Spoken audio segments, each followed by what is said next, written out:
Muchas gracias por tus palabras y muchas gracias a Dios por traernos acá otra vez y gracias a ustedes que están aquí en esta tarde. El tema que vamos a ver hoy no es del todo fácil porque tenemos que pasearnos por varios pasajes bíblicos. Así que vamos a ver cómo nos manejamos. El tema es confiando en Dios. Es un mandamiento. No lo anoté. Confiad en Jesucristo dijo. Confiad. Yo he vencido al mundo y sigue otras cosas, pero es un mandamiento de Jesucristo. Confiar. ¿Y qué significa confiar? Ustedes suben al colectivo y confían que les va a dejar en la esquina que ustedes necesitan bajar. Ustedes algunos tienen maridos con coche y para seguridad pagan un seguro. Es obligación legal tener seguro. Pero no van a pagar para cualquier seguro. Van a ver uno que realmente pague cuando hay dificultades, cuando hay algún pequeño accidente, que van a pagar a la persona dañada. Uno se asegura de que va a recibir lo que uno necesita en esos momentos. Entonces, confiar en Dios es estar seguro de que... ¿De qué? Vamos a ver qué dice en Segunda de Timoteo.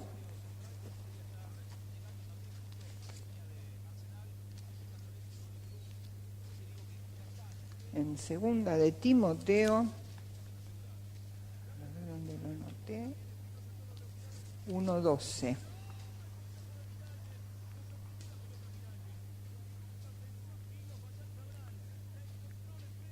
Que dice así: por lo cual asimismo padezco yo, pero no me avergüenzo, porque yo sé a quién he creído y estoy seguro que es poderoso para guardar mi depósito para aquel día. Timoteo estaba seguro de que Dios es poderoso para guardarlo. ¿Para cuál día? Para el día cuando lo lleve al cielo. Timoteo estaba seguro. Ahora, creo que la mayoría de ustedes en esta tarde han confiado en el Señor Jesús. Entonces me van a decir, sí, yo creo. Pero muchas veces surgen cosas en la vida que nos tambalean. Alguien en la familia pierde el trabajo. Alguien se enferma. Hay problemas y reveses. Hay accidentes. Está por llegar la visita y se me quemó la comida. ¿Y ahora cómo la arreglo? ¿Y cómo reaccionamos cuando enfrentamos esas cosas? Muchas personas dicen, ¿por qué a mí me tiene que pasar esto? ¿Han escuchado alguna vez? Y si no son creyentes, directamente se quejan. Dios, ¿por qué me estás castigando? Nunca piensan en Dios, pero les surge algo. Y ahí sí, piensan en Dios, ¿para qué? Para quejarse. Entonces, como creyentes, necesitamos saber cómo confiar en Dios para que cuando lleguen estos momentos tengamos la actitud correcta y podemos ver la mano de Dios en todas estas cosas. Para confiar en alguien hay que conocerle. Y para confiar en Dios hay que conocerle. ¿Y cómo podemos conocerle? A través de su palabra. Debemos de estar estudiándola cada día. Voy a empezar por Dios como soberano. Y en Hechos capítulo 4, verso 24,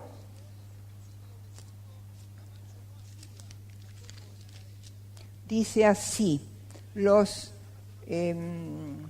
apóstoles habían estado presos, habían sido llevados ante el concilio, y cuando los sueltan, ellos dicen, alzaron unánimes la voz a Dios y dijeron: soberano Señor, tú eres el Dios que hiciste el cielo y la tierra, el mar y todo lo que en ellos hay, y que por boca de David tu siervo dijiste: ¿por qué se amotinan las gentes y los pueblos piensan cosas vanas?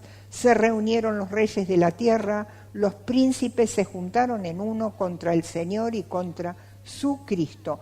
Y podemos seguir hasta el final. Pero comienza diciendo soberano Señor. ¿Qué significa soberano? Nosotros no tenemos reyes en Argentina ni en América del Sur. Es cosa de historia los países que tenían reyes. Pero los reyes de la antigüedad eran autócratas. Ellos mandaban todo. A veces eran buenos, a veces eran malos, pero ellos mandaban todo. No tenían legislatura, no tenían lo que nosotros tenemos en nuestro gobierno hoy, que es para evitarlo. Pero Dios es un Dios santo y Dios es soberano, pero diferente. El rey podía ser caprichoso y podía matar por cualquier cosa, pero Dios no es caprichoso. Dios sabe lo que hace y Dios es bueno. Entonces tenemos un Dios soberano. Y acá, donde leí recién, dice que creó los cielos y la tierra y que hizo todo. Dios está en todo y la creación es suya.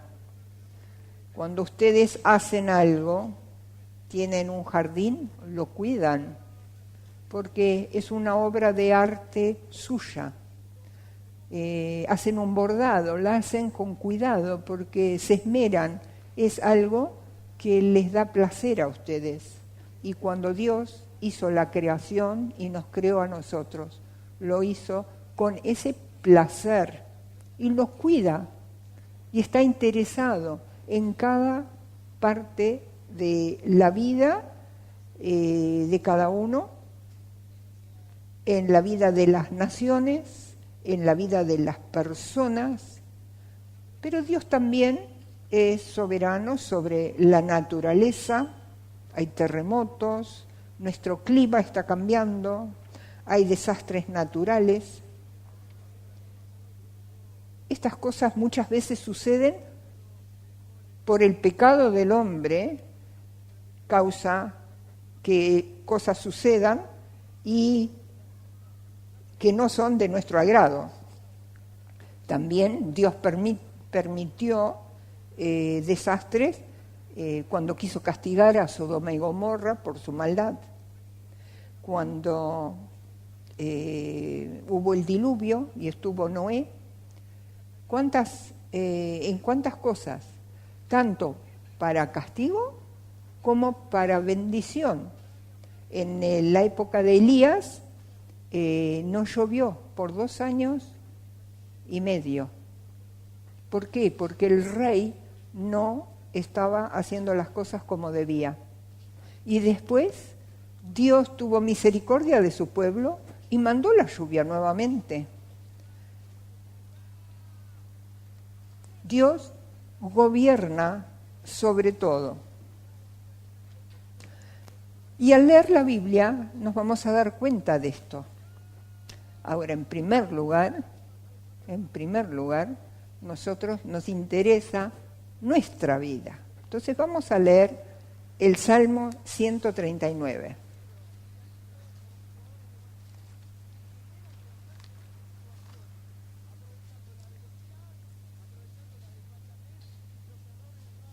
Es un salmo de David. ¿Cómo conocía David a Dios? Oh Jehová, tú me has examinado y conocido. Tú has conocido mi sentarme y mi levantarme. Has entendido desde lejos mis pensamientos. Has escudriñado mi andar y mi reposo. Y todos mis caminos te son conocidos. Pues aún no está la palabra en mi lengua, y he aquí, oh Jehová, tú la sabes toda. Detrás y delante me rodeaste, y sobre mí pusiste tu mano. Tal conocimiento es demasiado maravilloso para mí. Alto es, no lo puedo comprender. ¿A dónde me iré de tu espíritu? ¿A dónde huiré de tu presencia?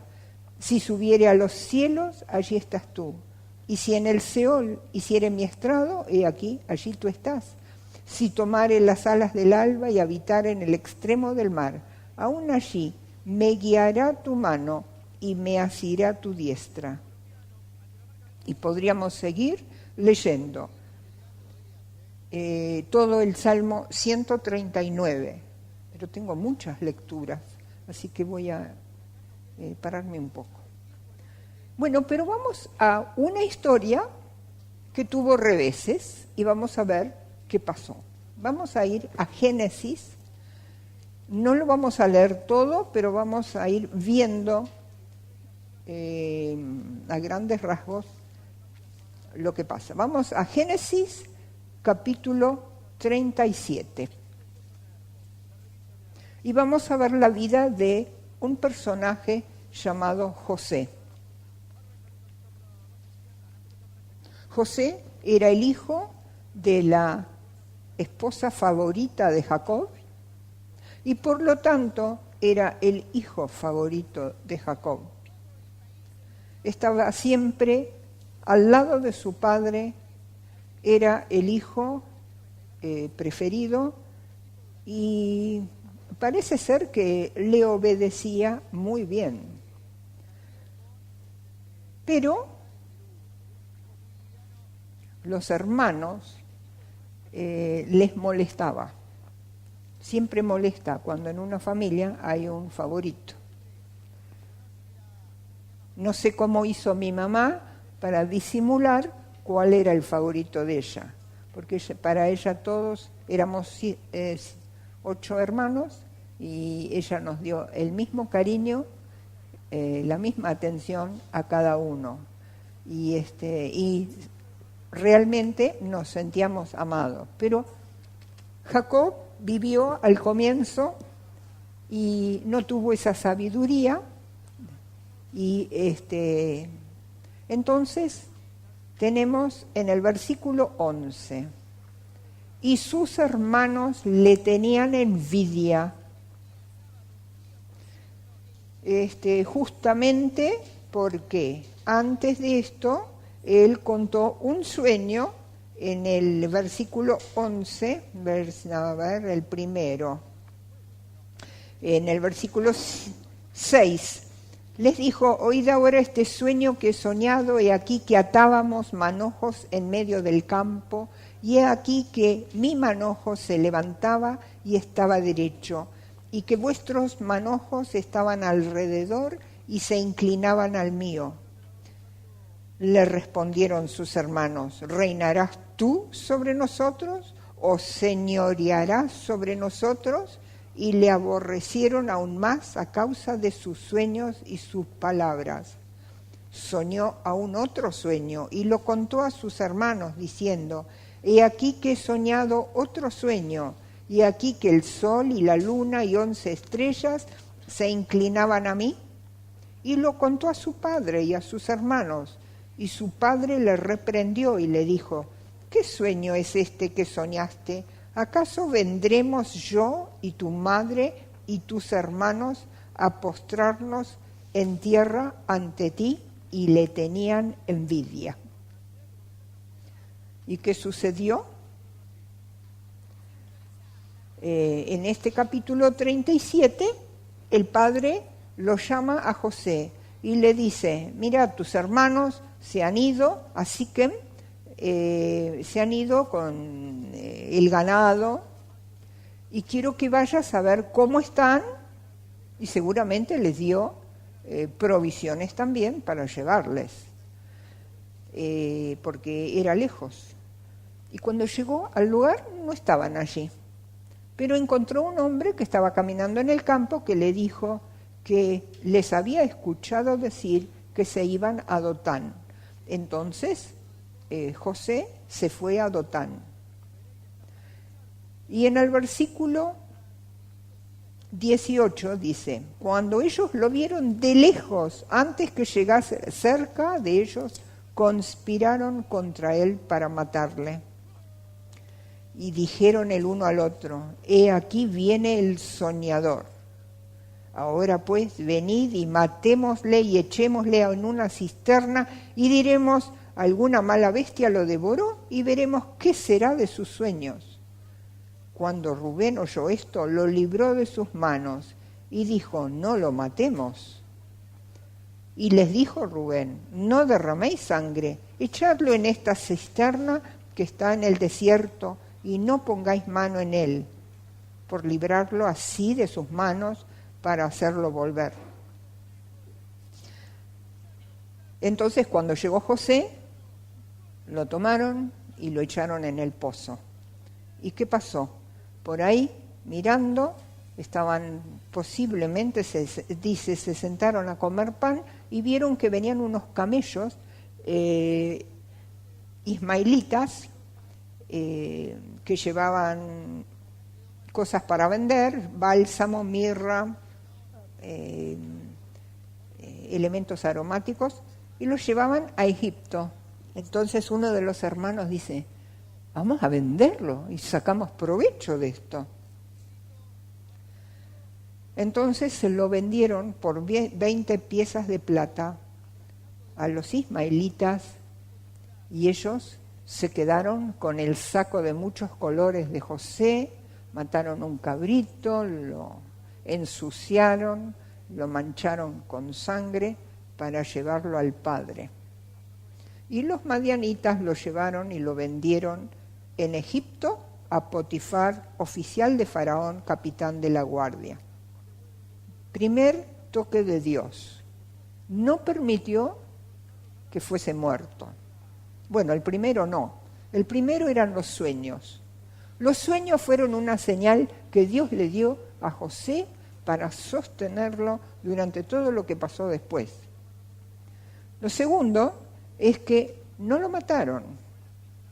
No fue agradable que lo tiren en una cisterna, no fue agradable que lo vendan, pero su vida fue salvada. Dios fue soberano en su vida hasta ahí. Pasamos al capítulo 39. No puedo leer todo porque la hora se me va a avanzar y van a querer, va a ser la hora de la próxima reunión. En el capítulo 39 fue llevado a un hogar y todo le fue fantástico, hasta que la mujer le echó el ojo. No era creyente, no tenía a Dios, pero le echó el ojo. Y como él se resistió, ella mintió a su esposo y hizo que lo mandaran a la cárcel. Otro revés para José. Tampoco fue muy lindo estar en la cárcel. Ahí en la cárcel, en el capítulo 40, dos oficiales del rey, del faraón, el jefe de los coperos y el jefe de los panaderos, fue echado, ellos delinquieron, hicieron algo desagradable y fueron echados a la cárcel. Y una noche los dos tienen un sueño. Como a José todo le iba bien anteriormente, en la prisión también le fue bien, y entonces el carcelero le dice, mira, no sé por qué te pusieron en la cárcel, pero quiero que vos me ayudes a atender a los prisioneros. Y le tocó a José ir a la celda de estos dos oficiales y los encuentra muy tristes. ¿Qué les pasa hoy? Dice, hemos tenido un sueño En esa época los sueños eran muy importantes. Hoy en día no confiamos en los sueños, porque nuestros sueños están más trastornados que antes. Bueno, hemos tenido un sueño y no tenemos quien lo interprete. Entonces José les dijo, los sueños son de Dios. Si ustedes lo cuentan, podemos buscar la interpretación. Y bueno, el jefe de los panaderos, el jefe de los coperos, iba a volver a su posición en el palacio. Y José le dice, acuérdate de mí cuando llegues, porque fui echado sin razón a la cárcel. Y el jefe de los panaderos se ve que fue más grave la cosa y fue ahorcado.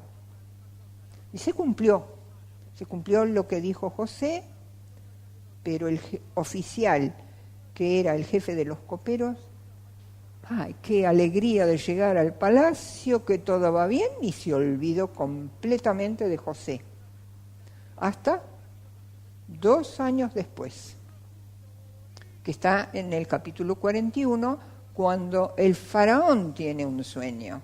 Ahora, cuando el faraón o un rey tiene un sueño, ¡ay, se mueve todo el país! Llamó a toda la gente que conocía para que le cuenten qué significaba su sueño. Nadie se lo podía decir. Y ahí el jefe de los coperos se acordó. Entonces fue al faraón, dice, y yo recuerdo que delinquí y que me mandaron a la cárcel, y había un joven hebreo que nos interpretó los sueños, y así tal cual lo interpretó, así fue. Entonces Faraón, desesperado, manda que lo traigan a José. Y José le interpreta el sueño a Faraón. Y el sueño tiene que ver con una gran abundancia, una gran cosecha por 7 años. Y después 7 años de mucha sequía. Entonces José dijo, aconsejo a Faraón que ponga a alguien sobre todo Egipto para recoger los bienes en los años de abundancia, para que no falte cuando llegue la sequía. Y entonces Faraón dice, ¿y quién más que José, que le pudo interpretar el sueño para hacer ese trabajo?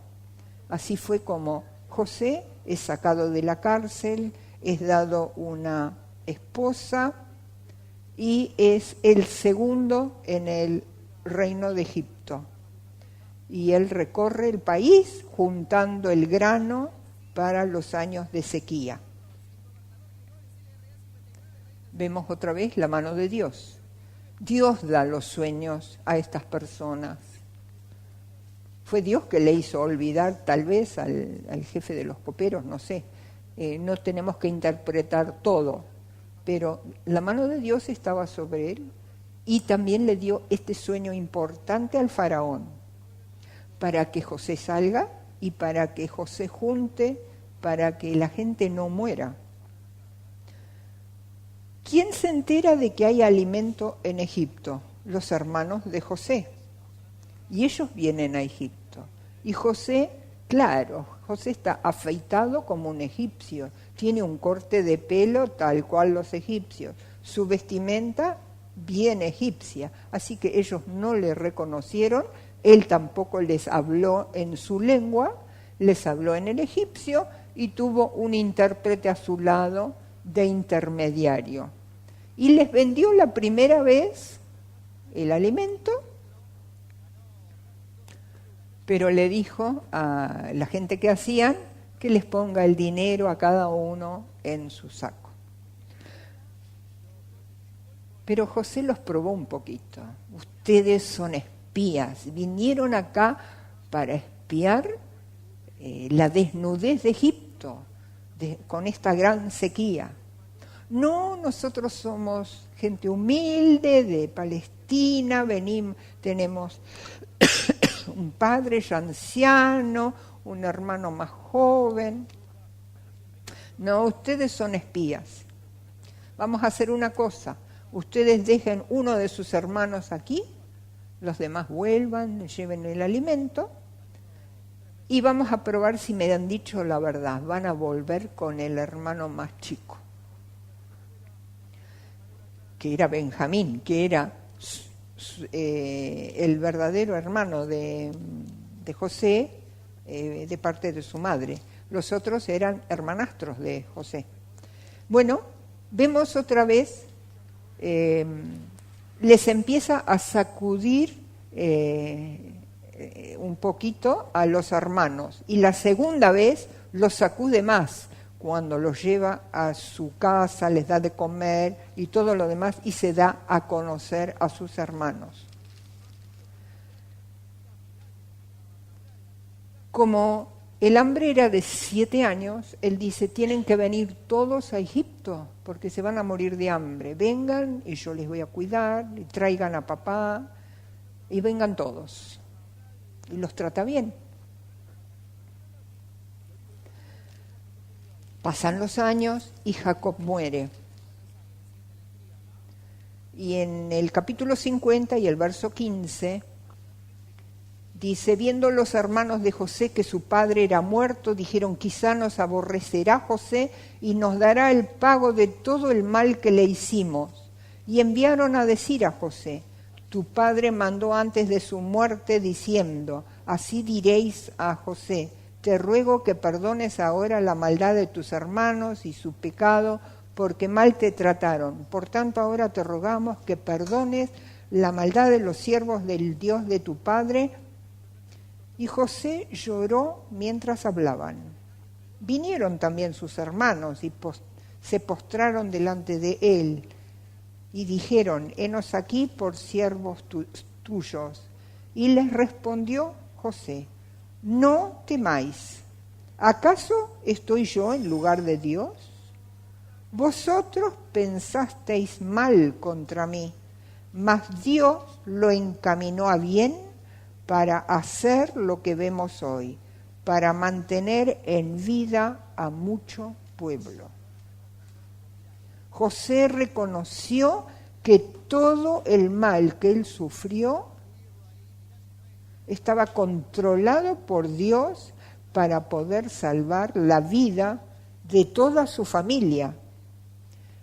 Y Dios lo encaminó así porque a través de esa familia, muchísimos años después, iba a nacer el Mesías. Así que era importante esto.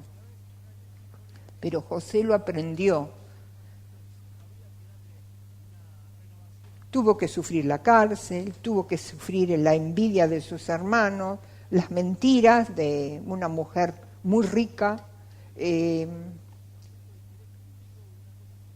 pero vio la mano de Dios. Y si nosotros leemos la Biblia, todas estas maravillosas historias, no podemos leerlas todas, hay muchas, vamos a encontrar cómo Dios obra para bien al final. Algunas cosas no las vamos a ver aquí en la tierra, vamos a ver el bien que Dios hizo recién cuando lleguemos al cielo. No se pongan mal si a veces hay cosas que no vemos por qué. Pero hay un porqué y Dios está sobre eso, porque Dios es soberano. En primer lugar. En segundo lugar, porque Dios es sabio, Dios sabe lo que hace.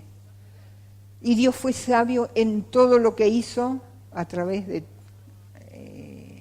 los miles de años, a través de todo el pueblo de Israel, el nacimiento de su hijo y su muerte. Su sabiduría es infinita. Eso lo entendió Job, otra persona que sufrió muchísimo. Si ustedes leen Job, se van a tal vez confundir. Yo tuve problemas la primera vez que lo leí, pero lo leí, lo releí. En el libro de Job vemos un hombre que ama a Dios, un hombre muy íntegro, pero que Dios permite reveses en su vida, y en este caso a través del diablo, aunque él no lo sabe, porque no se lo revelan a él, ni al final. Pero Dios lo permite con un propósito. Y cuando él está con esa enfermedad tan grande, con el sarpullido, que él deseaba la muerte y la muerte no le venía, aparecen 3 amigos. Ahora, esos 3 amigos tienen conocimiento de Dios. Entonces, muchísimas cosas que ellos dicen son verdad. Entonces, cuando leemos Job, porque después leemos que Dios los retó. ¿Por qué los reprende Dios a esos 3 amigos de Job? Porque ellos se pusieron, ¿cómo pondría? Se pusieron orgullosos de su conocimiento, interpretaron que la enfermedad de Job era a causa de pecado y lo condenaron. Y esa condenación hizo que Dios los reprendiera a ellos. Pero muchas otras cosas que ellos dicen son verdad. Entonces, cuando uno lo lee, uno aprende muchas cosas. Pero después llega el final. Y al final Dios mismo habla con Job. Pero lo interesante es que aunque Job preguntó por qué muchas veces, Dios no le contestó. Dios no le dijo el por qué. Dios le enseñó más de sus caminos incomprensibles, de su grandeza, y la última parte,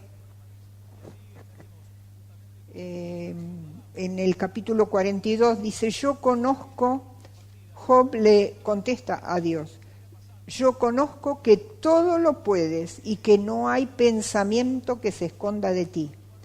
¿Quién es el que oscurece el consejo sin entendimiento? Por tanto, yo, confiesa Job, hablaba lo que no entendía, cosas demasiado maravillosas para mí que yo no comprendía.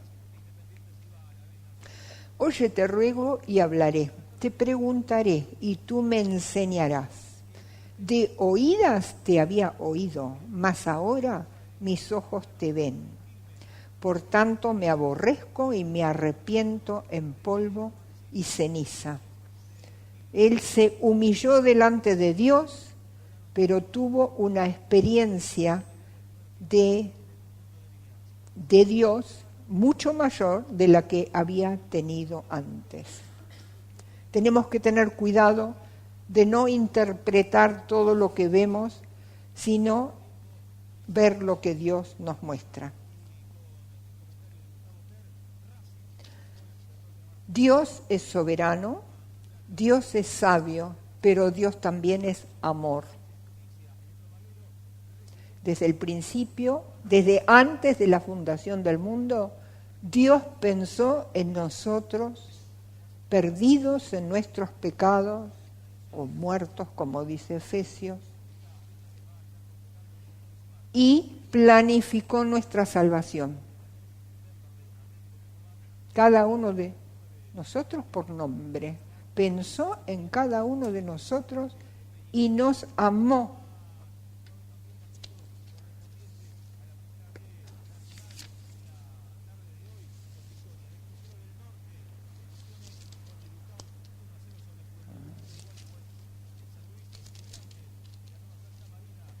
Él os dio vida a vosotros, estoy en Efesios, cuando estabais muertos en vuestros delitos y pecados, en los cuales anduvisteis en otro tiempo, siguiendo la corriente de este mundo, conforme al príncipe de la potestad del aire, el espíritu que ahora opera en los hijos de desobediencia, entre los cuales también todos nosotros vivimos en otro tiempo en los deseos de nuestra carne, haciendo la voluntad de la carne y de los pensamientos, y éramos por naturaleza hijos de ira, lo mismo que los demás. Pero Dios, que es rico en misericordia, por su gran amor con que nos amó, aun estando nosotros muertos en pecados, nos dio vida juntamente con Cristo.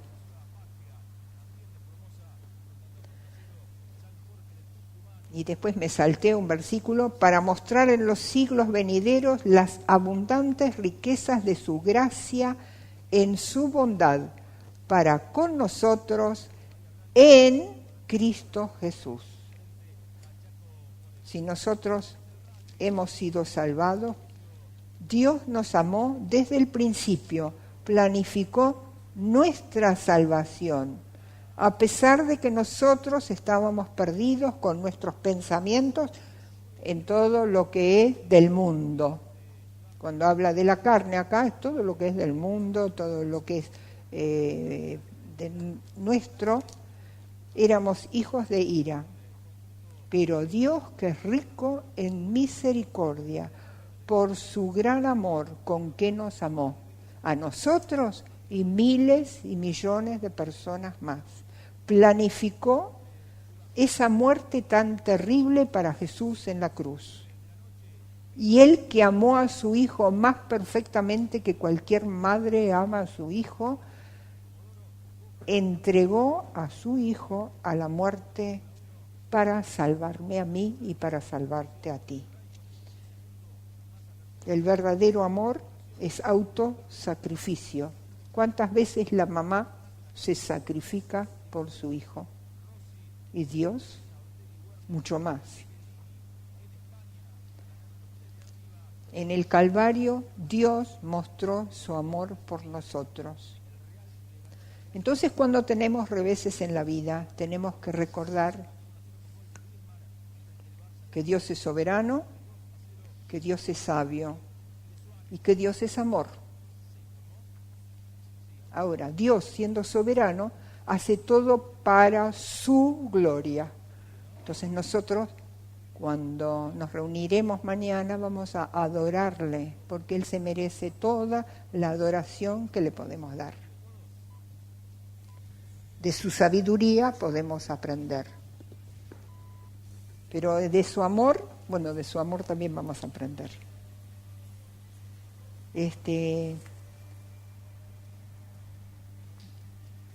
Dios hace todo para su gloria, pero en su amor lo hace para nuestro bien.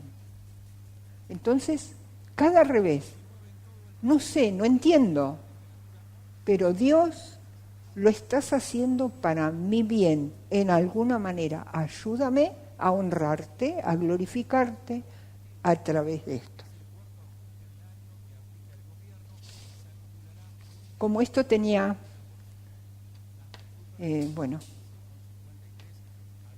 las mamás tenemos muchos reveses en la casa. Se nos rompe el lavarropas, se me cayó la plancha, lo tuve que mandar a arreglar, se rompió el cordel y tengo que lavar toda la ropa de nuevo. ¿A ustedes no les pasan esas cosas? A todas las mamás, a todas, y a las jóvenes les va a pasar también algún día. ¿Cómo hacemos nosotros? Porque podemos ser muy negativas, podemos ser bastante amargas, sin decir nada, lo podemos hacer con la mirada o, en fin. Y hacemos sentir mal a los que están alrededor nuestro. Vamos a orar. Padre Celestial, hemos podido tocar muy poco de lo mucho que hay que ver sobre este tema, pero te damos gracias por lo que hemos visto. Señor, te doy gracias por cada hermana presente aquí en esta tarde, cada hermano. Y Señor, te pido que tú hagas realidad en ellos esa paz tuya en momentos de aflicción, de prueba. Señor, te pedimos que cada uno de nosotros podamos seguir creciendo en nuestro conocimiento de ti, que podamos decir como Job, que antes conocía acerca de ti, pero que ahora te conozco de veras. Y Señor, que nos prepares para aquel gran día cuando vamos a estar juntas en el cielo, alabándote todo el tiempo, Señor, sin preocupaciones de ningún estilo. Y Señor, ayúdanos a ser testimonio a los que nos rodean, especialmente hijos, sobrinos, nietos.